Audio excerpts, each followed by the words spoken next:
أسود الجيش المغربي يحبطون عملية مسلحة لعناصر البوليساريو الجزائرية على مستوى الجدار الرملي بعدما حاولوا تنفيذ هجوم فاشل بعربات قديمة حاملة لرشاش وصاروخ مهترئة. لكن وبمجرد أن بدأت طائرة بدون طيار تابعة للقوات المسلحة في التحليق فوق المنطقة العازلة، هربت عناصر ميليشيات البوليساريو المكان على وجه السرعة، وتركوا وراءهم الخردة السوفياتية الجزائرية.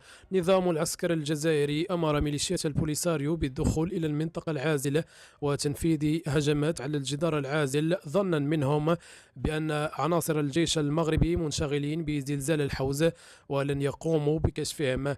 لكن ولغبائهم لا يعرفون أن الجيش المغربي هو قوة إقليمية تسيطر طولا وعرضا على المناطق العازلة، ولديها أسلحة جد متطورة يمكنها أن تكشف أي تحرك يحدث داخل المناطق العازلة.